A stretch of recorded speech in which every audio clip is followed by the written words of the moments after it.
I think we got to define why we have a border. Why do countries have borders in the first place? And I think borders exist so we can distinct between two different sets of cultures. That's why a border exists.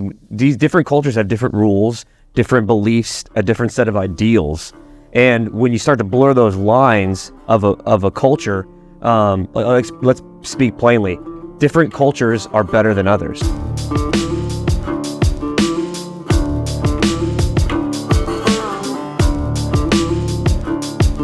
And we are back to the Unyielding podcast, where we talk about anything and everything from a Christian perspective.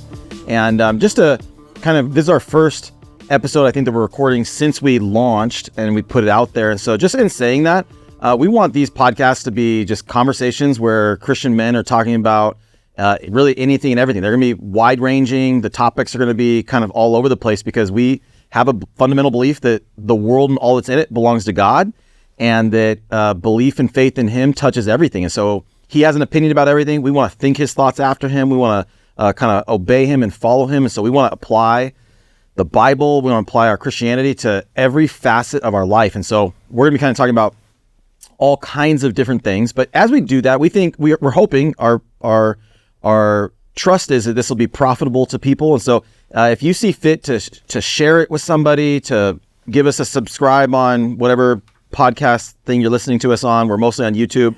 If you want to leave us a comment, just encourage you to spread this podcast, because we think it could be useful to the body of Christ and useful to people to just kind of model these conversations and help people to think through some of these different issues. So let's pray and we'll get started for today's podcast. Lord, we love you. We ask you, Lord, that this would be pleasing to you, Father, and that, God, that we would bring some clarity and you would give us your leading, Father, as we talk about all the things we're talking about today. In Jesus' name, amen. Amen. Okay, interestingly, I think I actually didn't ask you guys this before it started, but we were all raised in San Diego. Were you guys all born in San Diego? Yes. Yeah. Okay, so we were all born and raised in San Diego. We spent our entire lives here. And one of the things that means is that we have been, geographically, we're right next to the Mexican border. We're right next to Tijuana. We've all been to TJ. We've done various missionary trips to TJ. We've had fun in Tijuana and Baja. It's just been kind of an interesting, different experience growing up in San Diego. But one of the things that just for our entire lives is the border and border issues have been part of the conversation of just being in San Diego. And so I remember, from really the earliest age, back in the 80s, I remember seeing videos of mass migration, especially Mexican illegal migration coming. They would have these people just storm the border crossing in San Isidro and just running across. I remember in the 80s, that movie Born in East LA came out. I don't know if you guys remember that movie. It was with I think Cheech from Cheech and Chong, and it was comedy, but just talked about that process. He gets deported and ICE raid, and then he's trying to get back into the United States. So that has always kind of loomed large, the kind of issues about the border and coming across. I think we've all living in San Diego. There's a strong Mexican influence, Latino population. We all have Latinx. What's funny is they've done these surveys, and like, they don't like it. Latino people hate Latinx. No. It's like a white liberal thing to say. But we've all known people who have been in this country illegally. We have all known people and had relationships and friendships with people from all kind of walks of life. I had a boss that was an illegal immigrant. Yeah. And at the restaurant I worked, he went over and he got stuck. We took a fund and all contributed money to get him back. Yeah. What's the statute of limitations on aiding and abetting? So I can contribute to the fund. Yeah. Yeah, you did. Yeah. We kind of pulled tips, so I don't know how it happened. But yeah. My point is that the border has always been an issue for us. Now, right now, it is super hot topic. It's a big issue. We're having something of a crisis at the southern border, and so as we as Christians try to think about what's going on, I mean, I think it's safe to say that we all lean conservative politically. I think it might be safer to say we all maybe lean's not strong enough of a word. Like, we're all pretty staunchly conservative, and yet when you read the scriptures have a lot to say about foreigners, about aliens, about what our disposition towards them should be. And I think there's a lot of people a lot of Christians and a lot of people in general who think maybe we're being inconsistent if we want to advocate for a strong border policy, or we want to advocate for merit-based immigration, whatever it is, right? So this is going to be a conversation kind of about all of that. We're going to focus on the southern border because I think that's where the issue is right now. Just to give us a little bit of scope, since the first 3 years of the Biden administration, CBP has put out that there's been 7.5 million encounters nationwide, illegal immigrants coming into the country or people asylum seekers. 1.7 million have gotten away. As you think about the history of migration to the United States, there's been the first wave, and what has been the longest wave of migration from the southern border has been Mexicans. And then several years ago, that kind of started to taper off, and it really became Central Americans were the primary people who were coming up. A lot of people from Nicaragua and Honduras and El Salvador, and as those countries really struggled, and there was kind of the rise of MS-13 and a lot of gangs, and there was a lot of people seeking asylum that were coming up. So we have these waves of migration. This last wave of migration is different and is including a lot of nationals. One of the interesting things that we have a friend, a guy who goes to our church, who has been going down to the border and documenting here in San Diego, people who are coming across, and there's been a huge number of Chinese nationals, primarily military-age men, young men. not families. Very few women and children, primarily, again, military-age men. The CBP stats on it is that this year, so we are in, just to give you a context, we're in the second week of February. There have been over 20,000 Chinese nationals apprehended by the CBP. To give you some context, there were 450 in all of 2021. So in the first 6 weeks of 2024, we've had 20,000 Chinese nationals apprehended by the CBP, Customs and Border Patrol, and then we have 450 in 2021. So there's been this... And that apprehended is largely apprehended and then released into the country. Right. It's all released. Yeah. So we are... there's a lot of questions that all that brings up, right? There's questions of security. There's questions of legal migration. There's questions of what is the reason? What's going on here? What are the push and pull factors that are happening? They're causing people to come here. What's happening with these people once they're in the country? What is our strategy? All these kinds of things. And so we want to focus on from a Christian perspective, but the Christian perspective includes all these things, right? So the Bible says some favorable things about, or at least some gives us some instructions, some commandments on how we're supposed to treat the alien and the foreigner in our country. And yet also there's some responsibility about what is our responsibility to keep our country safe? What is our responsibility to protect our culture? What is our responsibility to protect our systems that they can function in the way they're supposed to? So how do we balance that as Christians? How should we think about that? How should we be balancing that? And so let's start with kind of what are some of the expectations of, what are some of the commandments the Bible says about how Christians should treat people who are foreigners or aliens? And Spence, I know you had some of that. You want to... Yeah, I think as Christians participating via being United States citizens, we should have a disposition that aligns with God's disposition towards foreigners, which means we should not mistreat them or oppress them. We should try to love them. We should be the way we want to view them should be favorably. And in particular, I think his word focuses on our treatment of the downtrodden foreigners. I think he clumps them in or groups them with like the widow, the oppressed. So I think we should have a heart for foreigners. And I've got tons of verses. Exodus 22:21, do not mistreat or oppress a foreigner, for you were foreigners in Egypt. Exodus 23:29, do not oppress a foreigner. You yourselves know how it feels to be foreigners. Leviticus 18:26, but you must keep my decrees and my laws. The native-born and the foreigners residing amongst you must not do detestable things. So he's including the foreigner in what he's prescribing to the Israelites. And Deuteronomy 10:19, and you are to love those who are foreigners, for you yourselves were foreigners in Egypt. So I think God is impartial in how he wants us to view foreigners. He wants us to have a heart for them. Now, I think that's buttressed with we should have boundaries. He is clear that boundaries are important to organize things, but as Christians, I don't think we should ever fear foreigners or fear God's approach to foreigners. So I don't think we should ever kind of cultivate a position of they're going to hurt us or take from us, because that I don't think is what God would You're talking about the individual, right? The individual relationship that I have with the person coming over the border.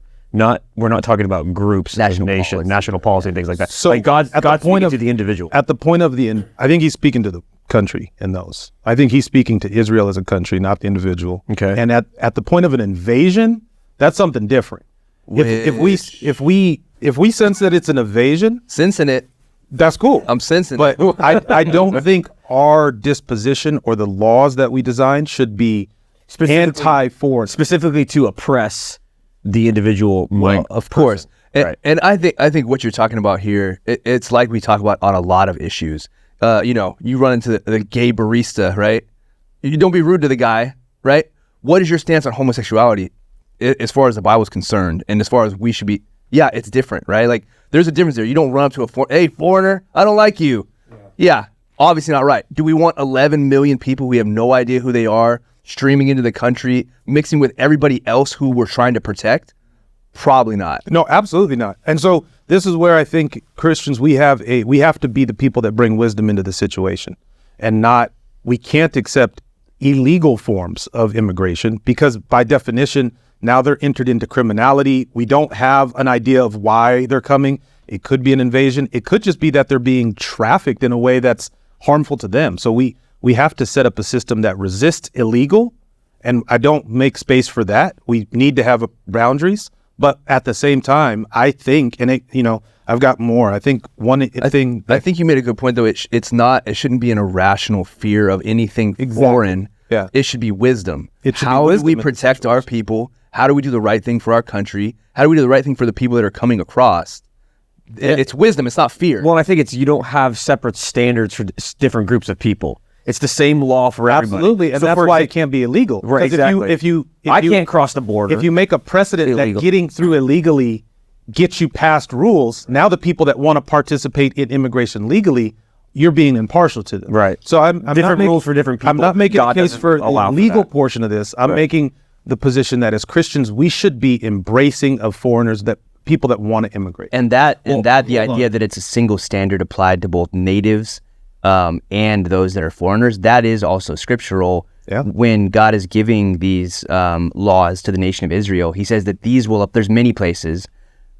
When you're looking at kind of how God talks about foreigners, most of it is don't oppress them, don't mistreat them, right? And then the other kind of most common, it seems like, when you're looking through the Bible about the word, foreigner or sojourner, right, is that the laws that God is giving to the nation of Israel apply to both the native-born and the foreigner. Yeah. So there's clear biblical precedent that there should not be partiality, and there should not be a two-tier or multi-tier system for some people the law is applied to, and others get a pass for lawlessness. So let me make a point here, because I think this conversation is a little bit why this is a complex issue for Christians, right? Because it's challenging to look at, you just, like, we're so used to this proof texting, like just give a verse and then that settles it, right? So, those yard signs that people put in front of the yard that say, "In this house we believe in science," "Love is love," and "No person is illegal," right? Like, which is like, if we were a criminal, like you committed a crime. No, that just makes me want to go walk into their house. Don't worry, I'm not illegal. Yeah, I'm not illegal. It's okay. It's legal for me to be here. But we're like used to these little snippet, one word kind of answers, these very light answers. And a lot of Christians, we just kind of fall for that. We just think, you read the scripture that says, you should treat the foreigner with the same kind of respect, the same kind of laws. You're not allowed to oppress them, those kind of things. What's really kind of, I think, interesting about that is that it almost, like, I was talking about the gangs in New York when they have the natives versus, the immigrants. It's like, we're not allowed to do that. We're not allowed to have, it's almost like it maps better onto, in the United States, it's almost like it maps better onto racism, like, or Jim Crow laws or something like that. Like, we're not allowed to have a separate set of laws in our country. Like, I feel like some of those the scriptures you're talking about, I don't know that it maps as well onto illegal immigration, or it maps as well onto what's happening at the southern border. And you said at the end of what you were saying, Spencer, you said something about, we shouldn't be afraid of what's going on. But I think and you made a distinction between invasion and regular immigration or foreigners. But I think there is something maybe to be afraid of or fearful of what's happening right now, where what's happening we right have now unvetted. is more like an invasion. So I think we have to define why we have a border. Why do countries have borders in the first place? And I think borders exist so we can distinct between two different sets of cultures. That's why a border exists. These different cultures have different rules, different beliefs, a different set of ideals.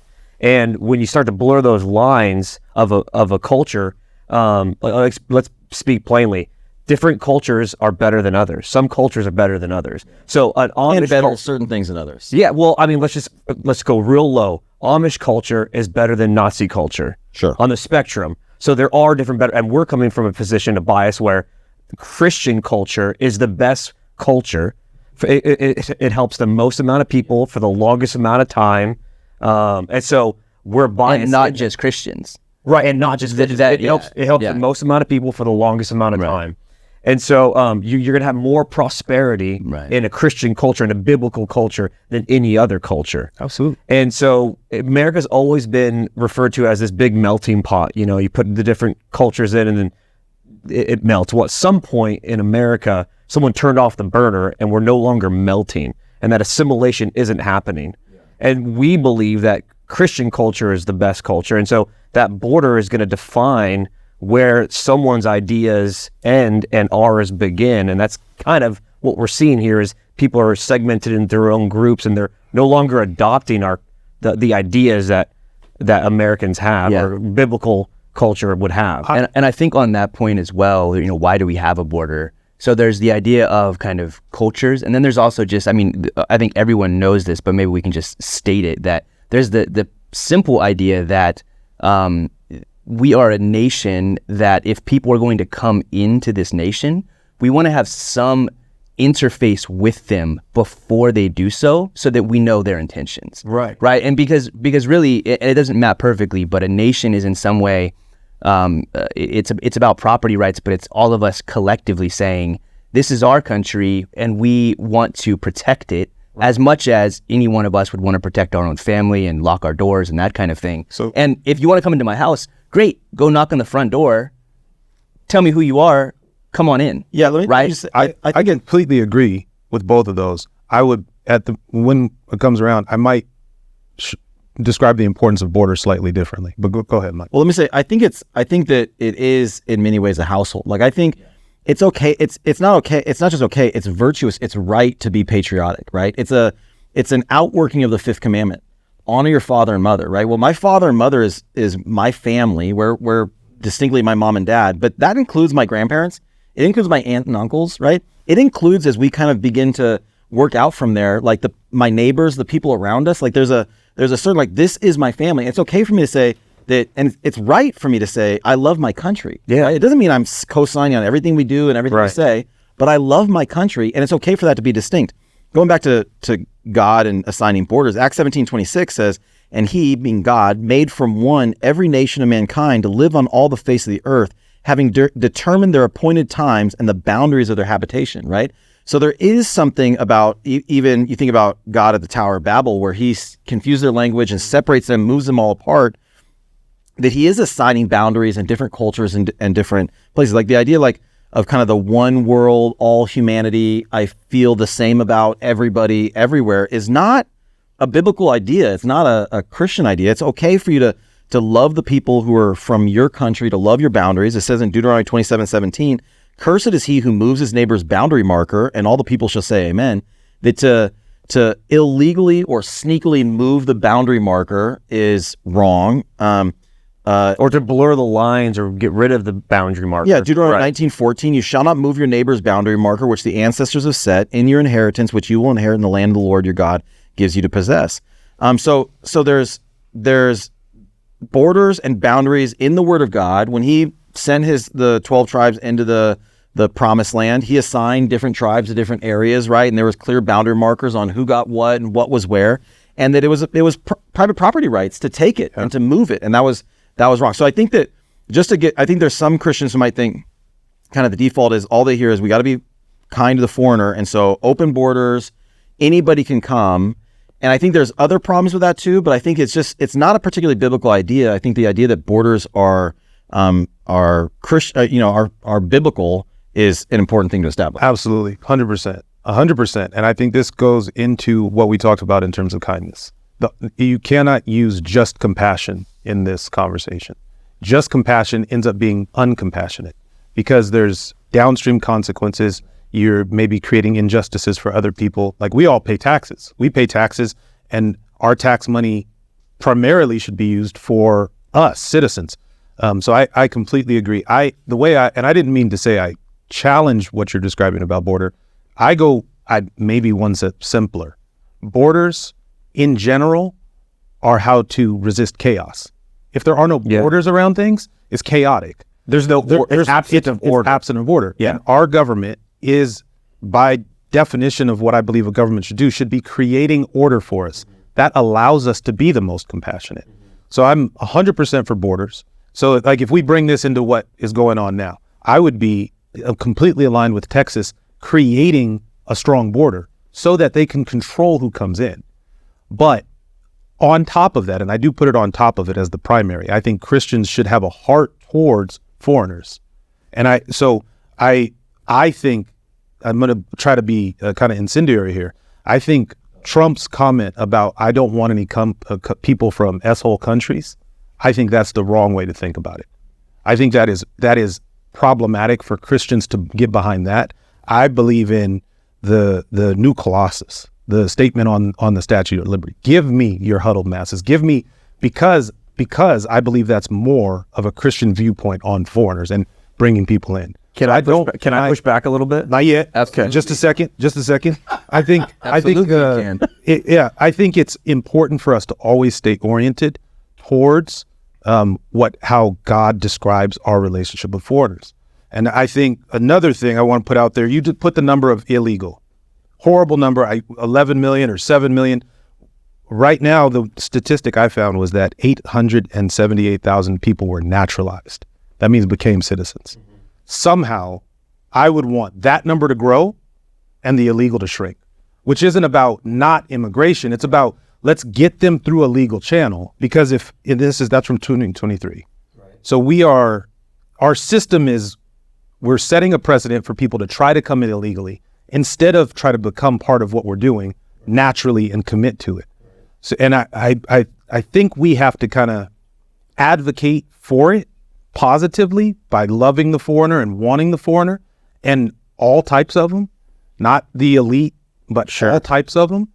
And then we kind of get to controlling the border. They work together, but I primarily put... If the 20,000 Chinese nationals that came in here are psyched to be Americans, all right, let's do it, right? So I prefer you go through an actual checkpoint in our border and do it officially, right?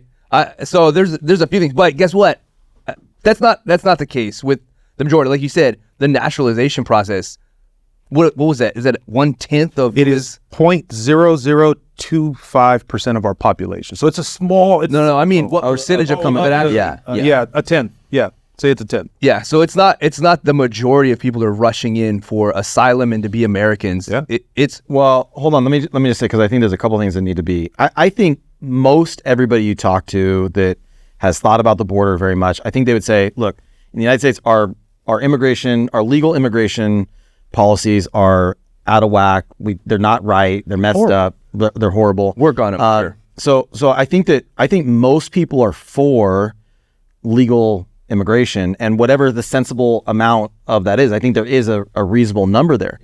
Yeah. The asylum seeker part is I think, as just Americans, we want to be open to people who are being persecuted in the country for their religion or political reasons or whatever. We'd love to be that, but right now it's a loophole. So the Chinese nationals that are coming across the border, they're not running away from the Border Patrol for the most part. For the most part, they're running to the Border Patrol. The illegals who are coming across right now, they're not running away. They're running to the border, and they're just saying, I'm here on asylum. They give them a court date for 2032, and they say, come appear before an asylum judge in 2032 and go figure it out. Be good. They want to set a law to naturalize around the process before their court date. It's broken. What they're doing is broken. But so my question would be, why do we have immigration at all? What's the point of it? That would be my question. And so you talked about give me your tired, give me your hungry, give me your weak, give me your poor, whatever it is. I don't think immigration. I think immigration is a good thing to help the individual that wants to adopt the biblical ideas and the American ideals that, hey, come manifest destiny, work hard, start an entrepreneurship, start a family that's going to respect our laws and respect our ideas.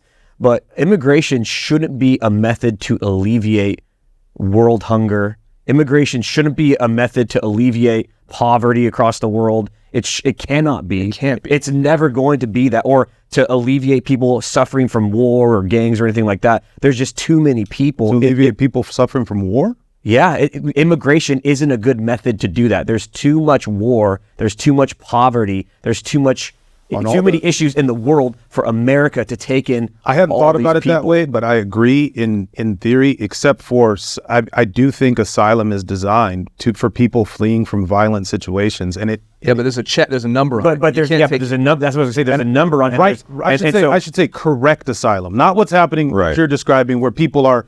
Hey, I'm on asylum, and you're just. That's not. But here's the thing: if you look at the numbers of these people that are stricken in war and destitute and poverty across the world, that's billions and billions of people. Well, let's draw let's just look at the principle there.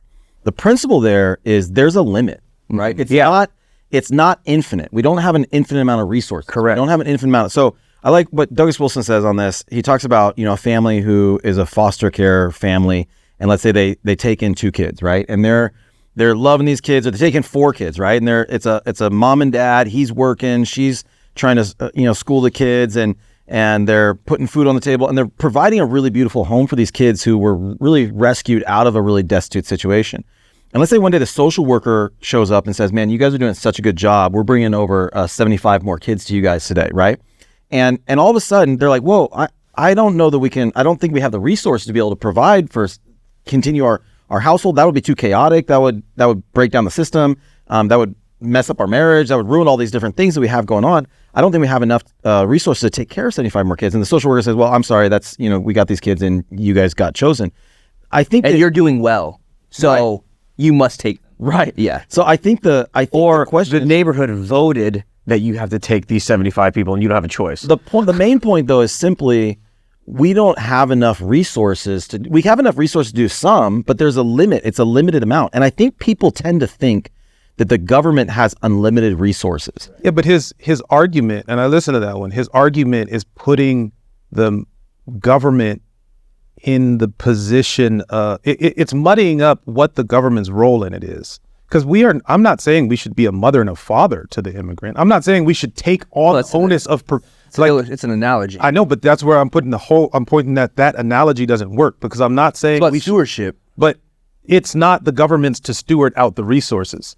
That's where we have systems where the government is saying they should get these things. Now they're reallocating the money they have. That I don't agree with. So there's a compounding problem because we give too much stuff away from the government. No, he's right. I don't understand, but let's say there's a limited amount of just what it means to be an American, right? Like, we pay taxes, and for those taxes you get certain amounts of infrastructure, right? Infrastructure pays for roads, it pays for water use, it pays for different projects that are the amount of population. There's a limit to that number, right? San Diego can let's say, I think San Diego County is about 3 million people. Can San Diego County be a county of 50 million people? Could it be a county of 100 million people? Could it be a county of 1 billion people? There's just, at some point, there's a limit to how much it is. And we have to decide what is the limit. And the only way you can really do that I don't disagree with that. What I'm saying is we're mixing up natural limits of places with the government's providing for those immigrants. That's where the analogy of a mom and dad taking on foster kids and providing for them breaks. Because I don't think the government should provide for those. What does the government provide for you? There's security, a military, a police, fire. Yeah. It does provide those things for you, right? Those things help keep us safe. There's certain things but that's not what I'm saying at all. If we're giving them money or places to live, if we're providing for them in a monetary sense, if they stress a fire control in an area, those are different concerns for me. I think it confounds because of government assistance programs. Yeah, so specific. So the distinction that has to be made is the illegal immigrants or any immigrants now versus the Ellis Island era immigrants. Where the Ellis Island era immigrants, there were no social programs in the United States, or very little. Very exactly. And so there was a mutually beneficial situation where the people that were in America needed labor, but these people coming to America had skills and they wanted to work. And so that doesn't exist now within our context of illegal immigration, where a lot of them don't have skills. They're military-age men that want to subvert our laws. That's what we're scared of, and subvert our country. And so there's a distinction here where the nanny state or the welfare state has created a situation where usually labor is good. We need labor to come in and work visas and all that. Not usually, always is. Yes. It always is. But if we design our program where we're not incentivizing them to participate in our system and they get handouts, right now we're doing the same thing to the foreigner that we're doing to our own people in terms of work. And I think that's a really valid point, like you're making, that our government has become a government that hands out our resources to other people, and that does it really inefficiently. And so what that does, though, I think the only thing that does is it makes the limit for the amount of people that we could accept and reasonably support lower. Yeah. But to Mike's point, there will always be a limit. Say the government only did what it was supposed to do, which is probably something like defend the border, and maybe provide some infrastructure across state lines or something like that. Maybe. But maybe that's just the state. Anyways, that's a whole other discussion. But let's say the government was very minimal, like it used to be, right? A small government. Even then, there would be some natural limit for a nation in the amount of people that it could accept into its boundaries. And that limit would be much higher. Right. But I think the point, I think we should accept that as a premise that there is some limit for a nation that if it surpasses that, it can no longer be a good steward of it. Well, this is the reason why the United States can't be the savior of the world. Right. It Right. can't That's the point. Yeah. eliminate world poverty, because we can't. It would be at some point you're not solving the problems by bringing people here. You're bringing the problems here. If you bring enough problems, you just wash out your nation. You're a help to no one. We can't solve. I'm not. Exactly. I'm not trying to make an argument that we can solve things in that way. Like, we can't hand money to somebody to eliminate world poverty. Can we?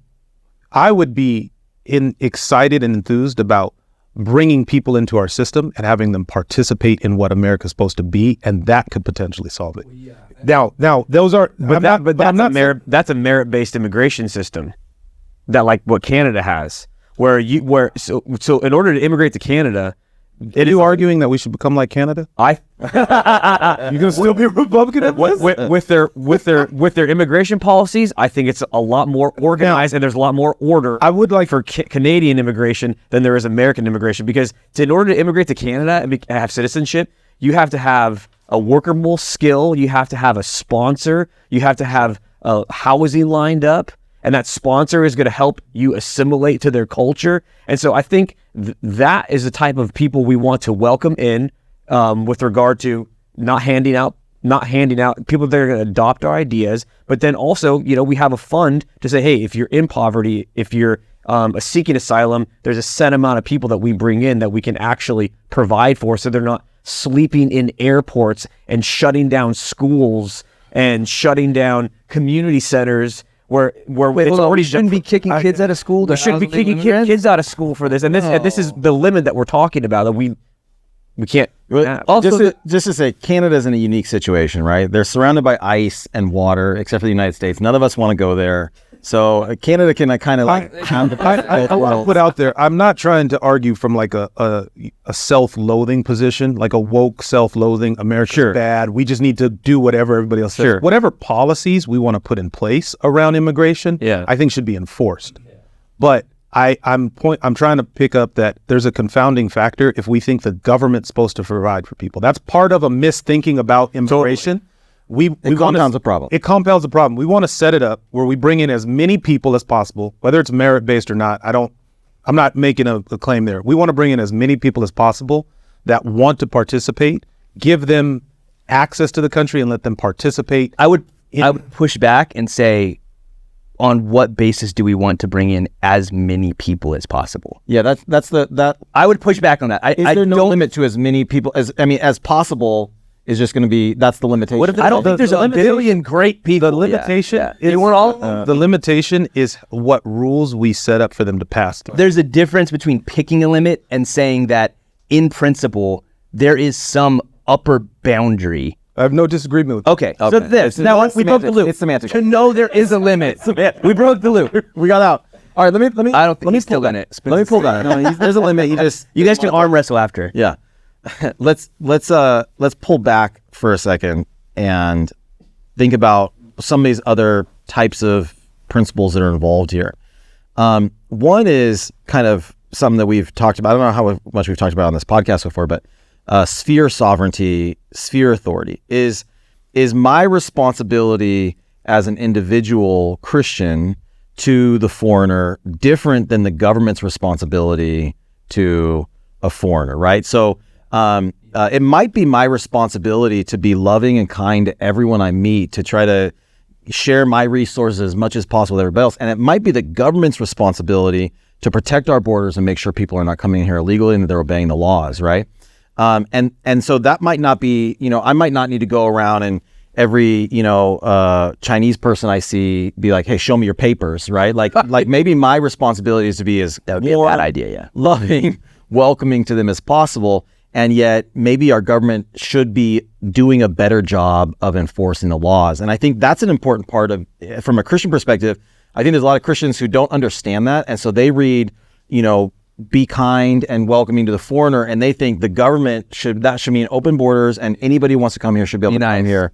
Yeah, be nice. So I think that's an important point that I think we need to make sure that we are paying attention to and understanding as Christians as we're sorting through. Like my personal responsibility could be different than the government's responsibility. Yeah, and scripturally, I mean, obviously the nation of Israel is a special case, and we want to be careful about saying what God told the nation of Israel we can just extract and say, do that in the United States.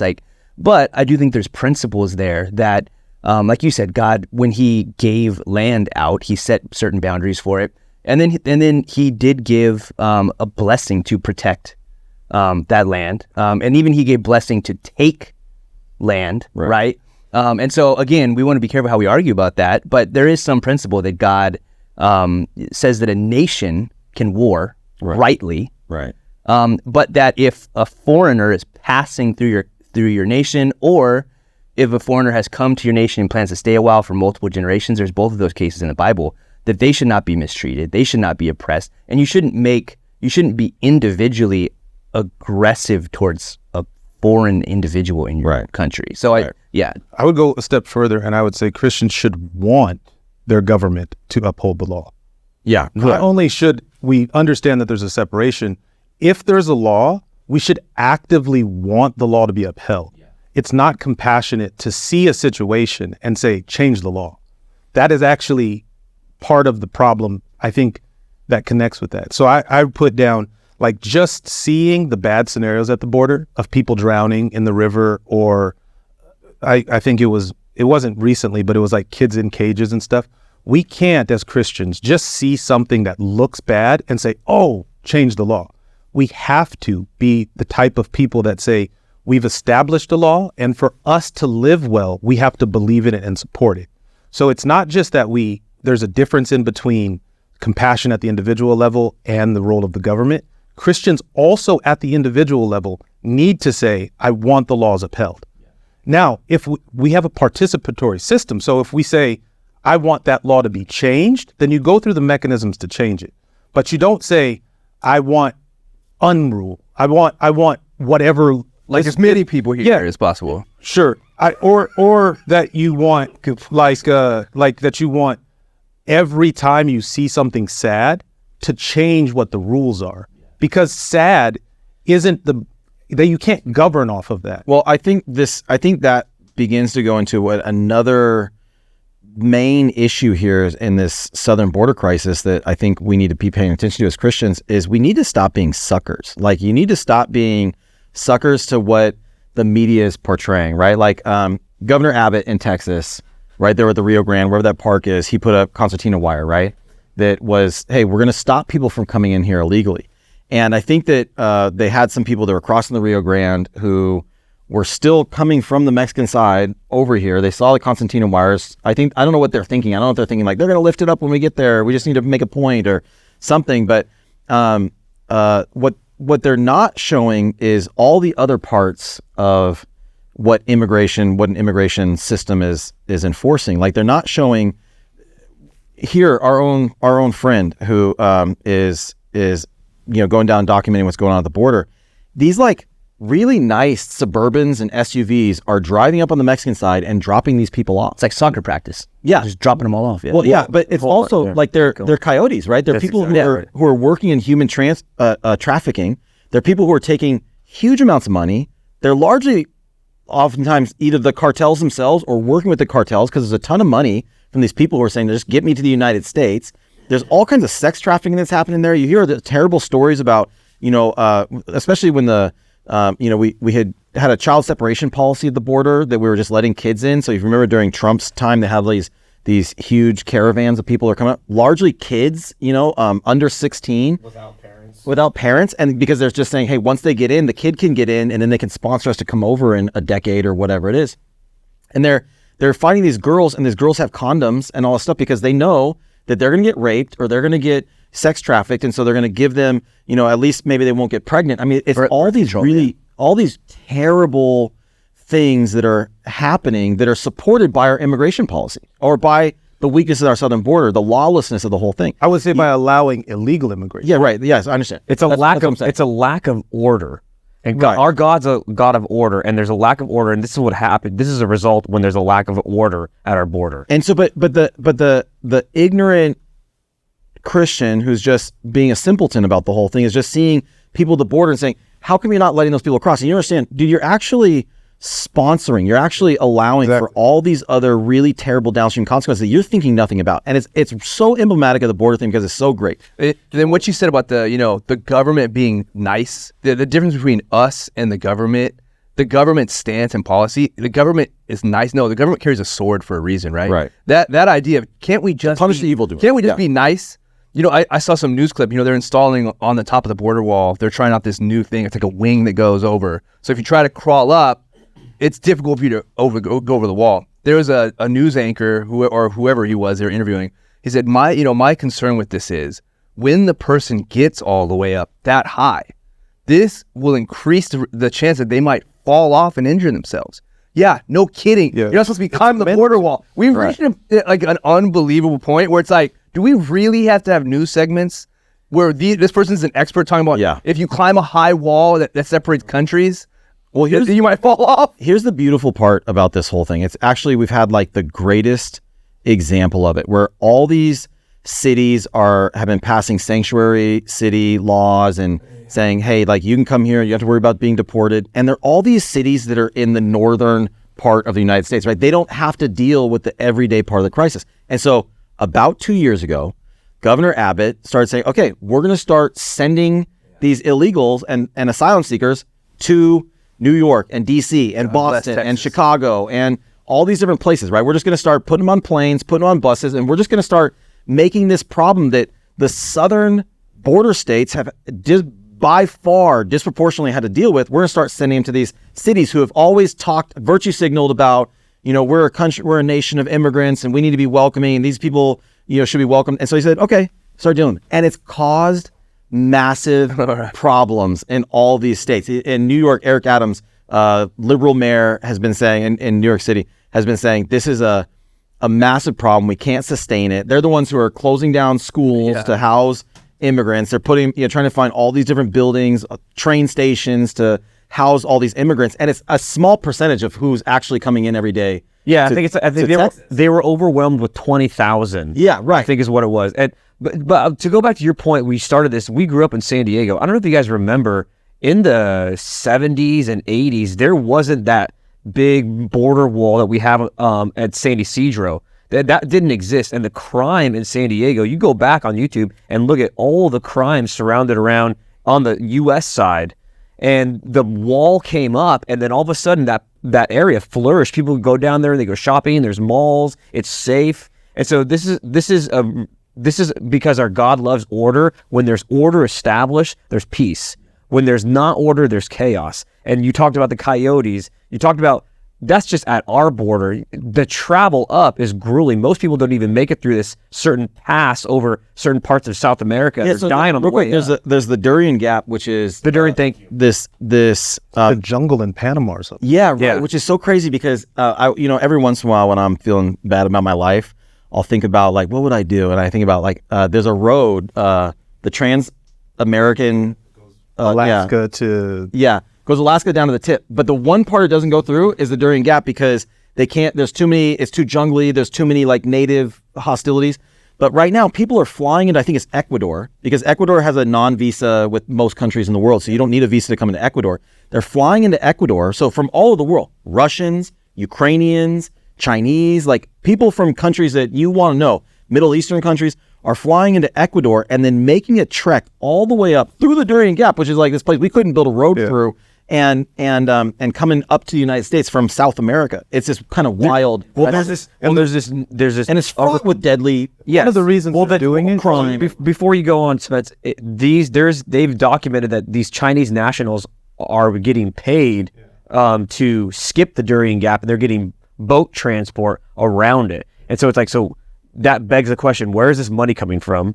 Why do they have these resources? So let me just say, our friend, I don't want to spill the tea too much, but he was telling me he found this phone, and it was a phone from a Chinese national that had like dropped it, and it was like the passcode was like dusty fingers, so he could like kind of figure it out, and it basically had his whole itinerary, his whole trip, and where he was supposed to end up in a house in Riverside, and he went and knocked on the door of the house in Riverside. I guess it had like all these cameras all over the place.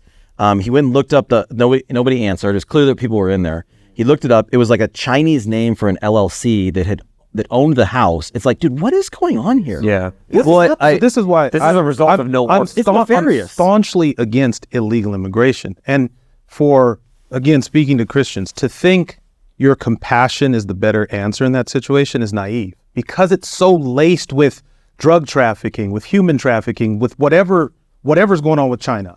Or an actual invasion. If Chinese people attacks. are coming here to set up an attack, and we're just like, well, we don't want anybody to die on the top of the wall climbing over, that's a very immature way to perceive Christianity. We don't have to be in that place. We don't have to be in that mindset. And what my main thing is, like, illegal isn't not compassion.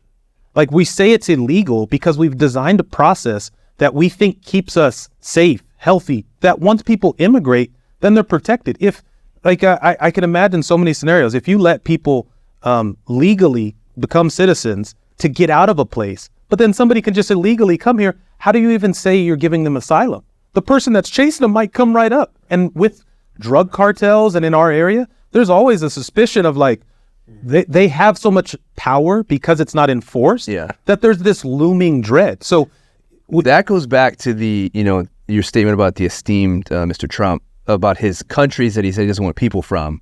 There are countries which the majority and their government, they look and they are, for the most part, anti-American and anti-Christian.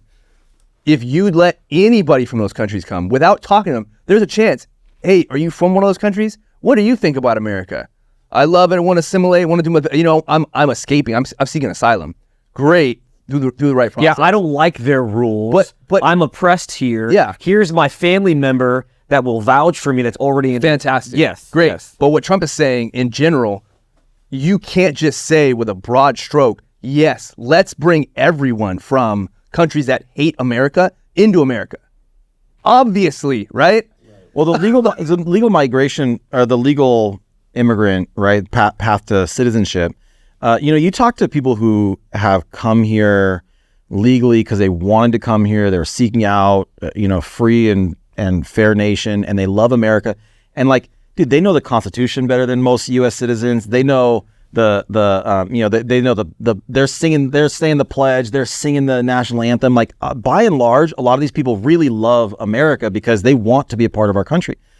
If you look at, and this is why I would take a little bit of exception to Spencer, some of that. If you look at some of what's happening in Europe with, North African refugees, with Middle Eastern refugees that have Going they to have Spain, going to Italy. right Germany. going to Germany, going to England, going to France. People in Paris will tell you it's not the same city it was before. People in London will tell you it's not the same city it was before. There's parts of London that there's people really pushing for Sharia law because they are such a majority in that country. Now, this goes back to what we were saying earlier.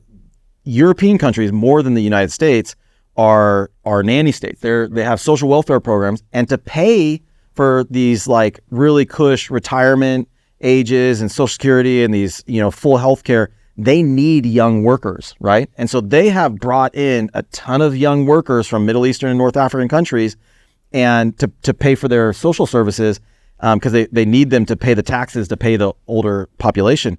But now what they're dealing with is they have a very different country than they did before. And I think there is something about that's not just a financial limit, but I think there's a cultural limit on what we can accept too. Like, what does it mean to be an American? When I growing up, we always have kind of heard these English-only policies, right? That conservatives were pushing for in the DMV and public access and schools, that we should be English-only because we don't, our language is part of our culture and we want people to assimilate. We don't want people in our country who, only speak Hmong or only speak, Vietnamese or only speak Spanish. We want them to have our language and have our culture. And I think there's some wisdom to that. And I think that there's something that's right about saying you have to assimilate into the culture of America to be able, as part of the deal, part of the social contract, to be able to be here. Which is a melting pot, which is what are the good things from your culture?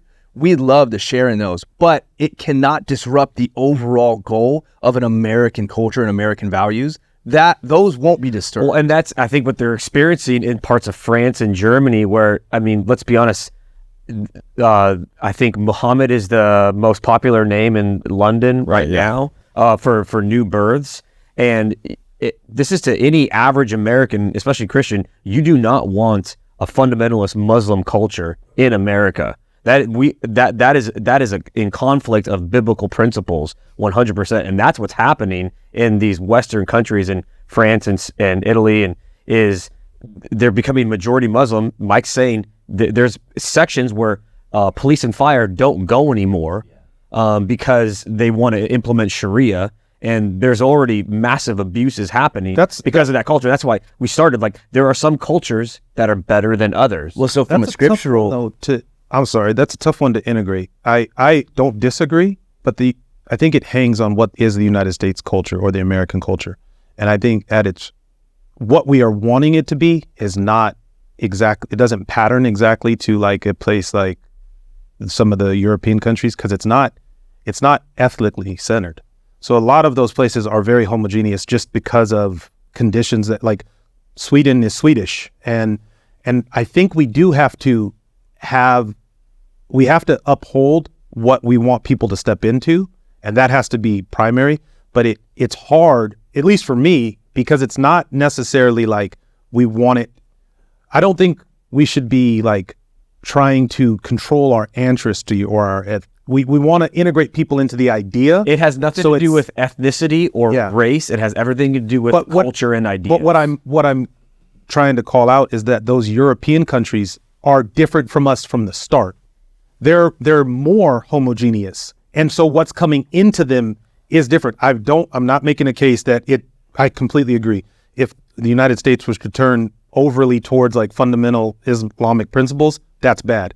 But our setup is already different. We are less like those places, so I don't know how to map the trouble they're going through to our situation. Well, I think it's easy, and I think that there's a couple things that you can see historically with migration, right? People have always moved, people have always gone different places, but it's typically you move to the people that are next to you, right? So like, that's why I'd even say like Mexicans, Hispanics have a lot more in common with us than Chinese people do, or then, because there's some shared history, there's some shared culture, there's some shared, we have a mission history here. You go all the way down to Baja, there's all these Franciscan missionaries who would come up through, and like there's all this like shared culture already there. When you bring something that's a totally different culture, I think there's a problem there. So I think from a scriptural basis, I think can you read that first one you read about when God creates every nation of man?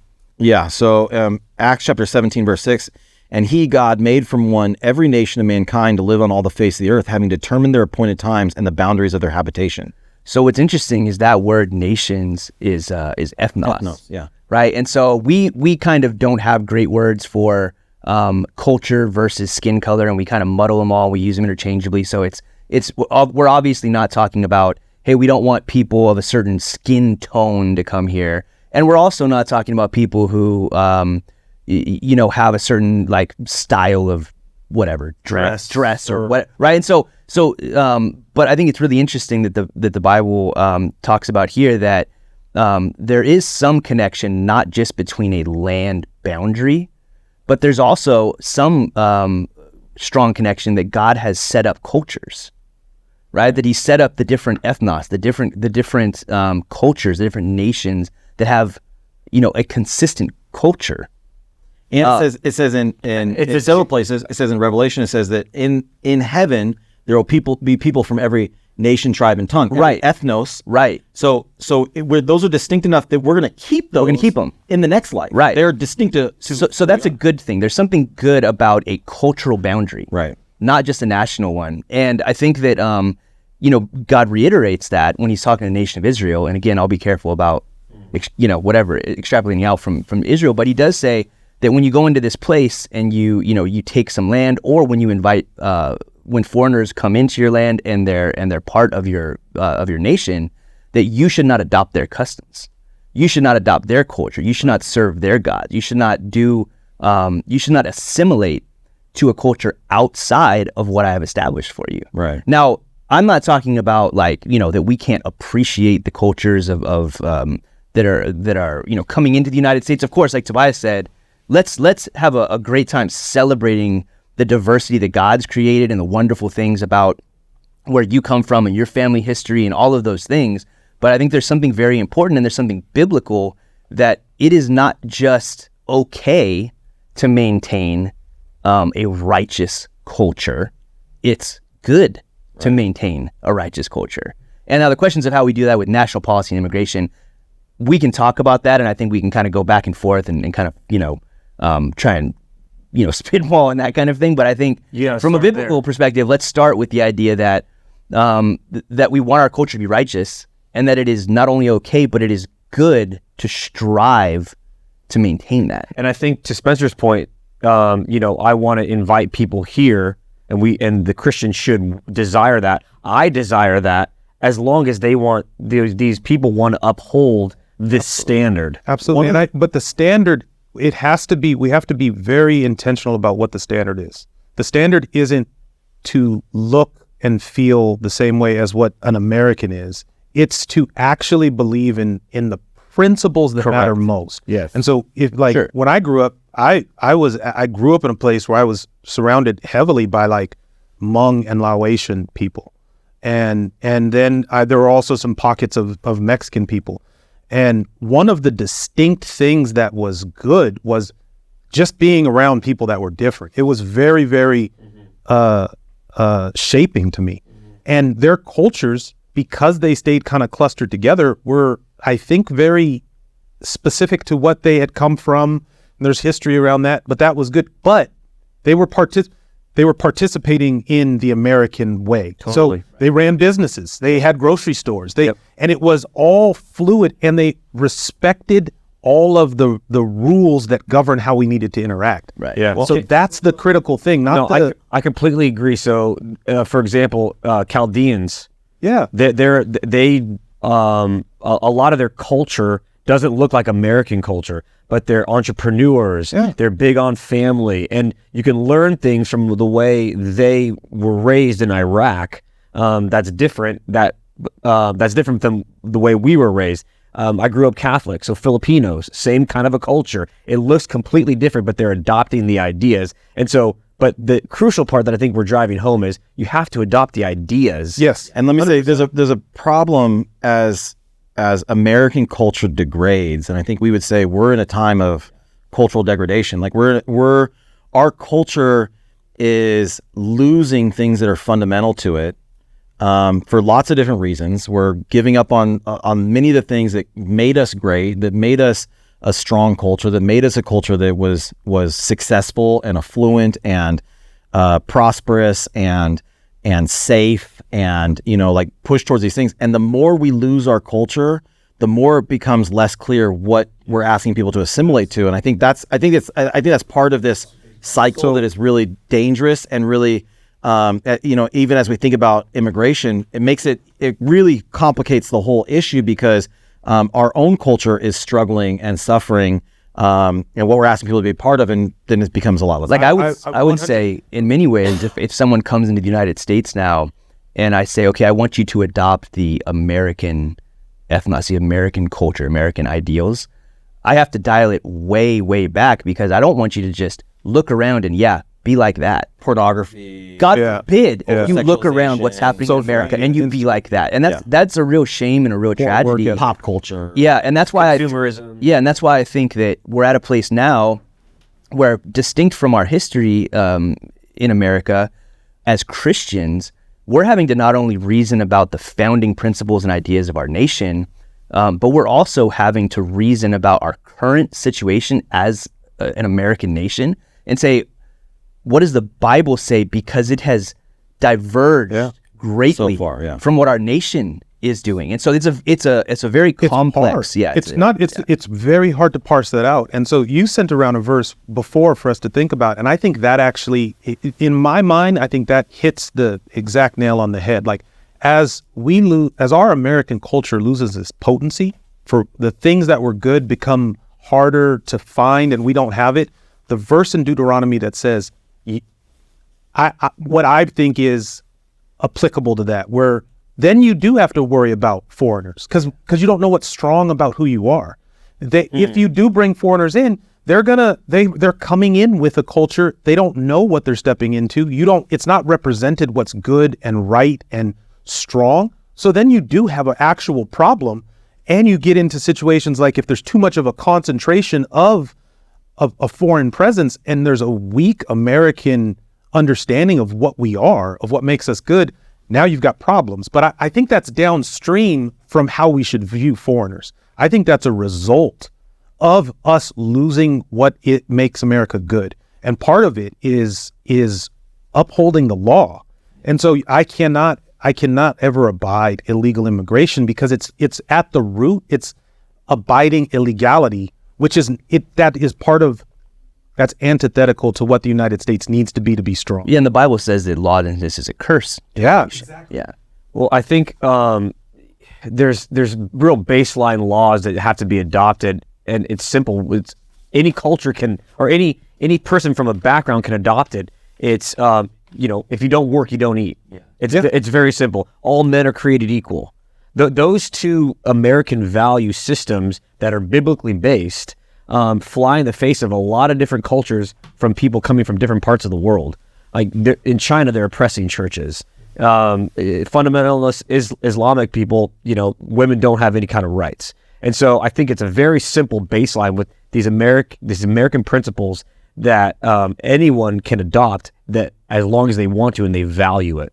Yeah, and I think as Christians, like the American principles historically were largely Christian biblical principles, and so we're having to, myself and I think all modern Christians are having to recover those and go back and say what are we really meant to be as a nation, and as a nation that is going to honor God. Right. That should be a Christian nationalism follow-up. Yeah, that's like a hot word right now, right? So like, Bo, you've kind of qualified like, hey, I don't want to make one-to-ones between Israel and the U.S. I'm 100% for Christian nationalism. Yeah.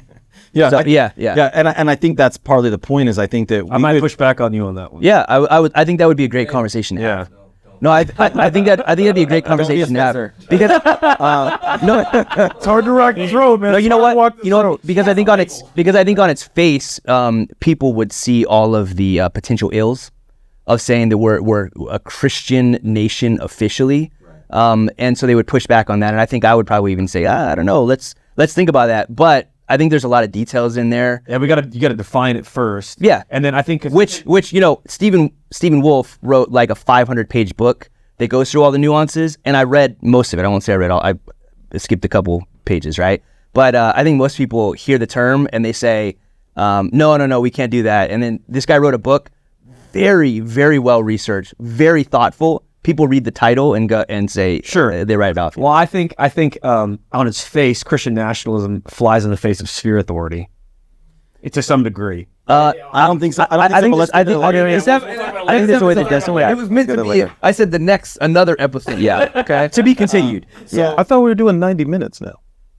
We don't have time for Christian. We don't have time for Christian nationalism.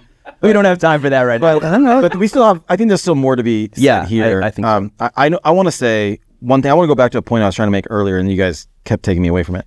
The virtue signaling around illegal immigration is so significant. That's what I think was so great about what Governor Abbott did. He said, okay, let's make it your problem. Like, it's easy for you to talk virtuous about immigration when it costs you nothing, but let me send some immigrants up to your country and then see what you want to do with it. And I just thought, what a perfect example of how so many people think and talk about these issues. As long as it costs you nothing and you don't have to deal with it, you can just sit back and wax poetic about, how great we should be and how virtuous we should be in all these ways. But you're speaking from it doesn't actually cost you anything. I thought that's just such a poignant example of how so many Christians approach some of these topics. You can talk about, how we have to be kind to the sojourner alien, but you've never had a relationship with anybody who is sojourner alien. You've lived in some nice part of town. I think there was some gated community somewhere where they had the local municipality city council meeting, and he was like, hey, we know we have a lot of these beautiful houses. We're gonna you guys have this, if you're over a certain square footage, we're gonna ask that you take in this X amount of illegal immigrants that are coming, or undocumented peoples that are coming into our country, and all the people were like, oh no, we're definitely not doing that, right? Like I think Eric Adams even in New York said, would some of you guys be open to taking people into your homes in this way? I think some of the European countries with some of the Syrian refugees and stuff, they're like, hey, we want at the protests, they're going around like, hey, we're getting people to sign up to take in people. Would you be willing to? Oh, I'd love to, but it's not a good time. That's why I work remotely from home, and that's the room I work in, and that's my cat's room. Yeah. Right. It's like all of a sudden, like if as long as it doesn't cost you anything, you can say whatever you want. And I think that's disingenuous, and I think we need to be more serious of people about. It's a cheap compassion. Yeah, it's a cheap compassion. If it costs you nothing, is it really being compassionate? And you're saying it right, like it's virtue signaling. So the people that are crying and broken over what they see at the border, and then wouldn't take any action, don't know how. Even if you don't know how to take action, that's immediately going to cost you something. We're in a time of virtue. And I would say, I think what Greg Abbott is doing, and maybe some others, kind of busing people up or flying them up, however they get them up there. I think it is unfortunate that people are being used in a way to make a point. I think that's suboptimal. Now, I think it is a sharp point, and I think it needs to be made. But I think the ideal would be, Eric Adams and others, they see this influx and they go, we were wrong. Shut the border.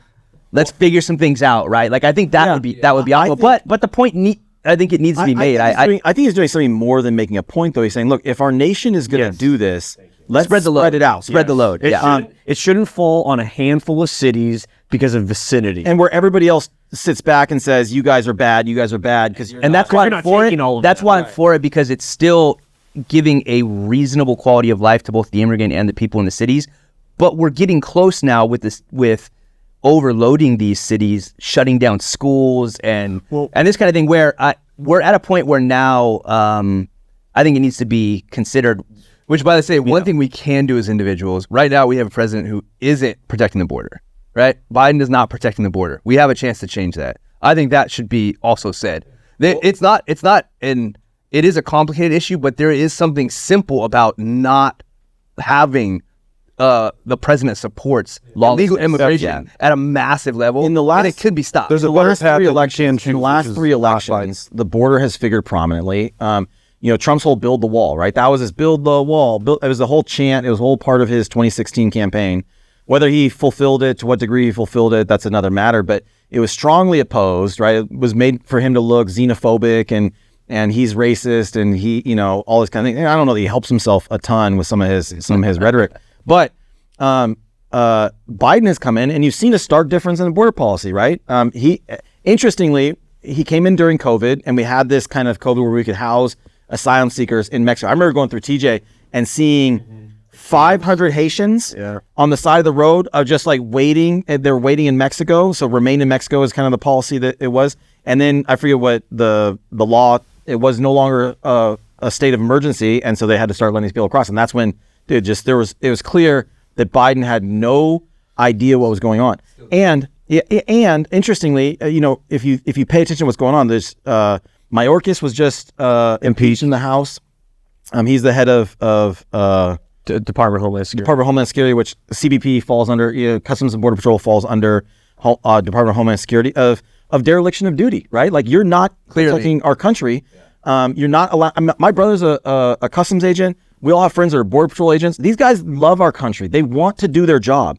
And for the last however many years, 4 years, they've been babysitting. They've been just helping people come into our country. It's like this absolute cluster of destruction. Phil, you said this term. I can't remember which episode. You said it like I think we were talking about work, but you said the decay of Western what we're cities. seeing is the decay of Western cities, and I think this and it's this thing where you don't realize it, but you're kind of contributing to the decay of things. So like what the people in New York are saying is we don't know where to put them, and then you get all these stupid decisions that come downstream of that. You repurpose a school or this or that, and it's just like that's not how it's supposed to work.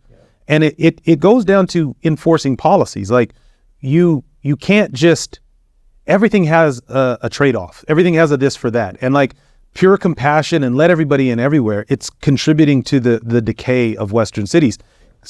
There are natural limits to things. You can't just say bring everybody everywhere. We got not done with the sentence. Let's go to commercial. No, but the reason stuff will break is because you think you can just pretend it, like it's Monopoly. Oh, I can put 2 million people there. No, you can't. If it happened naturally through where there's economic measures that can constitute people being there and there's a city structure, but that's going to build up when it comes through the right channels. You can't just disregard all rules and think it's going to work. Well, and I think Mike's point is your point is where DeSantis, Abbott taking migrants or asylum seekers, which I think the law around asylum seeking is defined as you need to seek asylum in the first country that you go to. Yeah. And to your point, with regard to there's cultural things with regard to region and geography that lends itself to that being the law because there's shared experiences, there's shared culture. And so asylum seeking, when you travel halfway around the world. Start in a jungle, you walk through 5 countries, it's like... Practically, that doesn't make sense. Culturally and in a natural way, that doesn't make sense. And then what you're describing is we're seeing the fallout from it in our own communities. One thing I would throw out there, which, this is mainly just maybe Pandora's box, but I do think there's something about the idea that, if God has kind of set people groups up, ethnos, whatever that means in particular, that he set those up originally. There's a question about, well, what freedom do people groups have to move to other physical locations? And I think that that's a really interesting question, and maybe it's not one we can really address with a lot of clarity here. I certainly don't have all the knowledge on that, but I think there is something about even the American nation is a nation of people that went from one or many separate physical locations halfway across the world to establish a new physical location, but with that culture, with that culture intact. And so what gets me is like, people come to America because of the prosperity, right? And because of the opportunity. Any country can just change in an instant their rules and their ideas. It didn't come from nowhere. This didn't come from nowhere. It was built. And so I feel like we wrote it down. You could read it. Anybody, you could take the Constitution. You could go here, go do this. Yeah. Go do it there. Secret sauce. well, and that's where it's a very simple model. Yeah. And obviously it came through blood, sweat, and tears. People before, so we're riding the coattails of it. But I'm teaching my son about America, and it's like I asked him, "What's the Constitution?" He says, "The rules for America." It's very simple. It's just rules. Yeah. And so all live by. And so I say that just to say I want to give some room in our conversation for all of the things that have happened in the history of mankind, the movement of people groups, the establishment of nations. And it seems like the blessing of those nations by God, even in different physical location. So I think there's a lot there that we have to have wisdom, and we have to kind of take it like case by case to think about what the right principle is. But I do think that in general, God's principle is wherever He's placed you individually, that should probably be your place, and you should work for the welfare of it. Right? Like in general, like if you're born in California, you should probably stay in California and work for the welfare where God has placed you. Now you could say if you're born in the United States, okay, free to move Separate episode. free to move about the country. No, but that's a separate episode. It is a separate episode, and I think there's something more to talk about there. But I think in general there is probably some freedom and some precedent in the Bible that that people groups can move and establish themselves in other lands. But there's also a principle that where God has placed you, to stay there and work for the welfare of it. Well, what is it? It's seek the place that I've placed you for its prosperity. You will have prosperity. Anyone know? Is in Chronicles. It's in Daniel, because he's talking about the people who were part of the exile, and they find themselves in a foreign nation. He says, "Look, you're going to be here for a while. Have children, have children, marry, seek the welfare of the city." Yeah, which I have placed you. Yes. Yeah. So let's go back to the border, because I think there are a lot of different parts of this can go different ways. Sorry, Jeremiah 29:7. Seek the peace and prosperity of the city to which I have carried you into exile. Pray for it, because if it prospers, you will prosper too. Yeah, like I said, Jeremiah. Yeah. You said Daniel. Oh, really? We'll go to check the replay. So thinking about going back to the border, I wanted to make one. Maybe it's the last point, but on why the importance of stopping it at the border, right? Because right now, what's happening with these asylum seekers, like I said, they're getting a court date 5 years from now. Okay, well, what's going to happen 5 years from now living in this country? You're going to meet a woman, fall in love, get married, buy a house, have kids, or you're gonna attack American infrastructure. Or you're going to attack American infrastructure. But let's say the best case scenario. Let's say the worst. Yeah. Hey, so there certainly is a much worse things that we want to protect against. But let's say you're just looking for an opportunity to better your circumstances, better the circumstances of your family. You come to America, and you come here illegally, or seeking. You don't come here illegally. You come here seeking asylum. You come to a port, you seek asylum. They give you a date 5 years from now. 5 years go by, you live your life here, and you lose your asylum case, and you get deported. How hard is it to get deported after living a life and planting roots for 5 years? One of the things that just growing up here in San Diego, being in ministry, is like, and you mean hard on them? Yeah, exactly, 100%. right. And hard. So let me give you guys an example. There's a real life example. A friend of mine, Sam, he was brought here by his parents illegally, so he's a dreamer, right? He fits into that category. Started coming to our church, loves the Lord, serving God in ministry. Just a great guy. Falls in love with Susie, and I get a call from Susie one day. It was a few days before. It was just couple weeks before my wedding, and she's like, "I don't know where Sam is.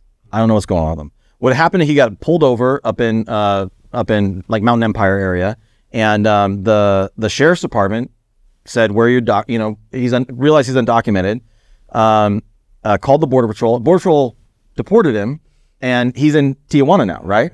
And so it's like I had to call some border patrol agent friends, find out they found him in the system, said, "Oh yeah, that's your friend. He got deported." And so nothing like this. I mean, totally traumatic, right? So Susie goes over. They end up getting married in Tijuana. They live in Baja for like 3 years as they work on the legal migration. Finally, they're able to come back.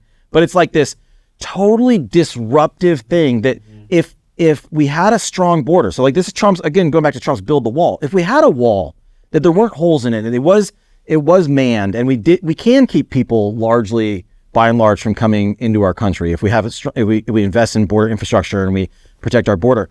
That's where you want to stop the problem, because once these people come into our country, it's like, man, the people who come in illegally but are seeking the welfare of the city, and they're trying to do what's right, and they get enculturated. Then when they actually have to go home, or they get found out, Disaster. Yeah, it's so disruptive. That's the best case scenario. That still was difficult and traumatic. Yeah, right.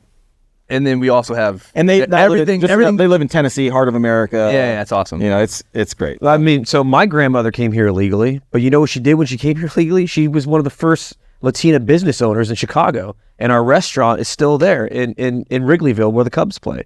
And so to your point, that's the same thing with Sam. He's building a life, and that's the kind of immigrant that we want to welcome in, you know? Yeah, but we got to figure out how to do it legally. And so that's why I think that having, just maybe as a final point, I think as a Christian, I feel like for several reasons, it is incumbent upon us. It's almost our duty to argue for a strong southern border, particularly because we don't have a bunch of Canadians trying to sneak their way in. We got a few, but we'll catch them. But we want to have, why I think a wall is a good idea. Why I think that we want to have a border where it has ports of entry and you can apply for asylum there, or you can do whatever, and we can talk about what the policies should be about all that kind of stuff. But I think we do not want people coming into our country illegally. And right now we have people in mass, 7.5 million people. I think, what do we talk about as far as states go? 15th largest state. 15th largest state of, just by population. We just take in the last 3 years the amount of people who have come to our country illegally, and that is in a number that is going to cause massive problems for our country. I think as Christians, we shouldn't be embarrassed about supporting strong border policy. We shouldn't be shy about saying, hey, we want to obey the laws. We want to have strong laws, hold Congress's feet to the fire. I think we want Strong to vote. president, Trump 2024. Yeah, I think we want to vote. And we want to be a people. good steward of our nation. Yeah, right. And I think we want to vote that way. I think, I don't, if anybody wanted to say, oh, you're xenophobic, you're racist, you're clearly not following the teachings of scriptures, I'd like to say, let's sit down and look at the scriptures, because I think there's ample, obvious scripture backing for saying, let's be lawful and let's have wisdom here. And illegal immigration is a curse. Let's argue for strong immigration policy, whatever that is. Fair, equitable, lawful. But we want to be against illegal immigration, and we want to do whatever we can to keep people from coming into our country illegally. God bless you guys. Thanks for joining us on this podcast, and we'll see you next time.